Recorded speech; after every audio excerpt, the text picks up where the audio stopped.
নমস্কার বন্ধুরা, আমি শর্মিষ্ঠা কিচেনে সবাইকে স্বাগত।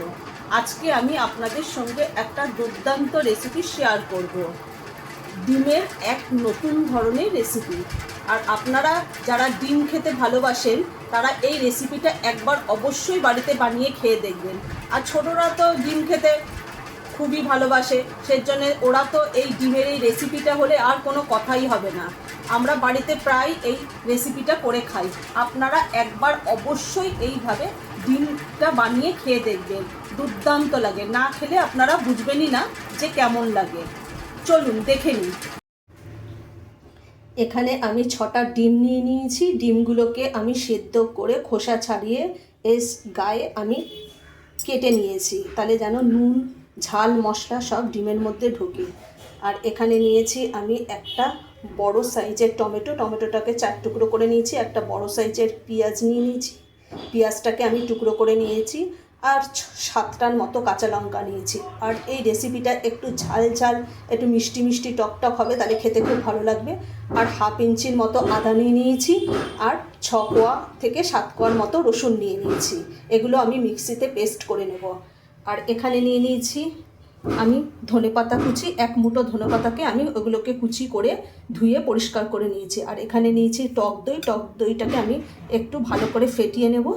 আর এখানে নিয়েছি কাজুটাকে আমি মিক্সিতে ভালো করে পেস্ট করে নেব। আর এই রেসিপিটা যারা ডিম খেতে ভালোবাসে তারা একবার অবশ্যই বাড়িতে বানিয়ে খেয়ে দেবেন, একদম অসাধারণ। না খেলে বুঝবেনই না যে রেসিপিটা কেমন লাগছে খেতে।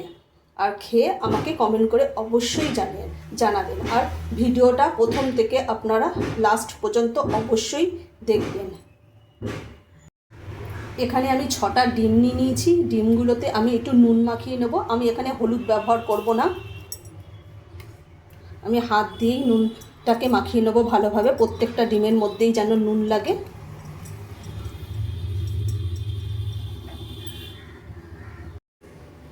এখানে আমি কাজু বাদামের সাথে কাঁচা লঙ্কাটাও মিক্সিতে পেস্ট করে নিয়েছি। আর এখানে দইটাকেও আমি মিক্সিতে একটু ফেটিয়ে নিয়েছি। আর এখানে আদা টমেটো রসুন আর পেঁয়াজটাকে আমি মিক্সিতে পেস্ট করে নিয়েছি। আমি গ্যাসটা ধরিয়ে দিয়ে কড়াইটা আমি বসিয়ে দিয়েছি। কড়াইয়ের মধ্যে আমি সাদা তেল দিয়ে দেবো। আপনারা চাইলে সর্ষের তেল দিয়েও করতে পারেন। এবার আমি তেলটাকে ভালোভাবে গরম করে নেব। তেলটা গরম হয়ে গেছে ভালোভাবে। এবার আমি ডিমগুলোকে ভেজে নেব। আমি সবগুলো ডিম একবারেই ভেজে নেব। আমি ডিমগুলোকে লাল লাল করে ভেজে তুলে নেব। ডিমগুলো লাল লাল করে ভাজা হয়ে গেছে, আমি ডিমগুলোকে তুলে নিয়েছি। আর ডিম ভাজার তেলের মধ্যেই আমি ফোড়ন দিয়ে দেবো।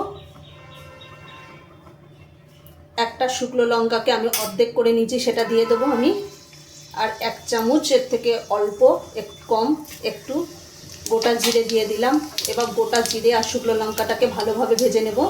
ফোড়নটা ভালো করে ভাজা হয়ে গেছে আর ফোড়নের থেকে একটা মিষ্টি গন্ধ বেরোচ্ছে। এবার আমি এর মধ্যে যে আদা রসুন আর টমেটো আর পেঁয়াজটা মিক্সিতে পেস্ট করে রেখে দিয়েছিলাম সেটা আমি কড়াইতে দিয়ে দেবো।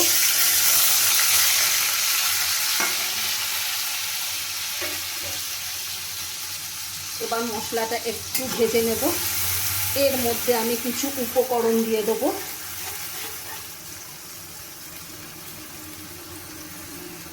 আমি মশলাটা যেই প্লেটের মধ্যে রেখেছিলাম সেটা ধুয়ে আমি একটু জল দিয়ে দিয়েছি ওর মধ্যে। এবার আমি এর মধ্যে কিছু উপকরণ দিয়ে দেব। স্বাদ মতো আমি নুন দিয়ে দিলাম। 1 চামচ আমি ধনে গুঁড়ো দিয়ে দেবো, 1 চামচ জিরে গুঁড়ো আর 1 চামচ গরম মশলা গুঁড়ো। এবার আমি মশলাটাকে ভালোভাবে কষিয়ে নেব। যতক্ষণ না মশলা থেকে আদার কাঁচা গন্ধটা চলে যায় ততক্ষণ আমি মশলাটা কষিয়ে নেব। মশলাটা ভালোভাবে কষানো হয়ে গেছে আর মশলার আদার কাঁচা গন্ধটা চলে গেছে আর মশলা থেকে তেল ছাড়তে শুরু করে দিয়েছে। এবার আমি যে কাজু বাদাম আর কাঁচা লঙ্কা মিক্সিতে পেস্ট করে রেখে দিয়েছিলাম সেটা আমি কড়াইতে দিয়ে দেবো। আর টক দইটাও আমি যে ফেটিয়ে রেখে দিয়েছিলাম সেটাও দিয়ে দেবো। এবার আমি ভালোভাবে কষিয়ে নেব। যেহেতু কাজু বাদাম দেওয়া রয়েছে এর জন্য ভালোভাবে নাড়তে হবে, নাহলে নিচে লেগে যাবে। এইভাবে আমি ভালোভাবে কষিয়ে নেব। এখানে আমি বেশি জল ব্যবহার করব না, আপনারা আপনাদের পছন্দ মতো গ্রেভিটা রাখবেন, কেন এটা একদম গা মাখা মাখা হবে, বেশি ঝোলের দরকার নেই। ঝোলটা ভালোভাবে ফুটে গেছে, দেখুন কত সুন্দরভাবে ফুটছে। এর মধ্যে আমি এবার ডিমগুলো দিয়ে দেবো।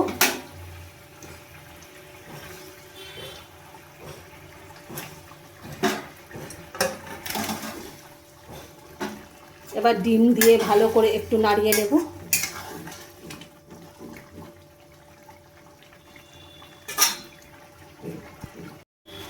যেহেতু আমি এখানে টক দই দিয়েছি তাই আমি একটু চিনি দিয়ে দেবো। আপনারা চিনিটাকে স্কিপ করতে পারেন, চিনিটা দিলে স্বাদটা ভালো আসবে।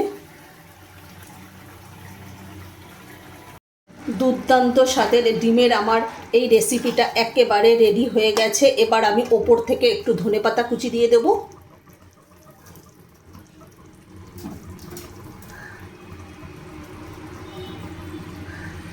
এবার আমি একটু ভালোভাবে নাড়িয়ে চাড়িয়ে আমি নামিয়ে নেব।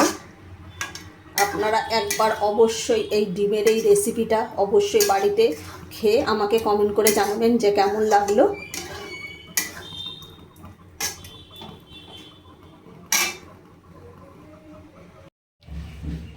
দুর্দান্ত স্বাদের ডিমের এই রেসিপি আমার পরিবেশনের জন্য একেবারে রেডি। আজকে যদি আমাদের ডিমের রেসিপিটা যদি ভালো লেগে থাকে তাহলে লাইক, কমেন্ট, শেয়ার এবং সাবস্ক্রাইব করতে ভুলবেন না, আর অবশ্যই বাড়িতে বানিয়ে খেয়ে দেখবেন।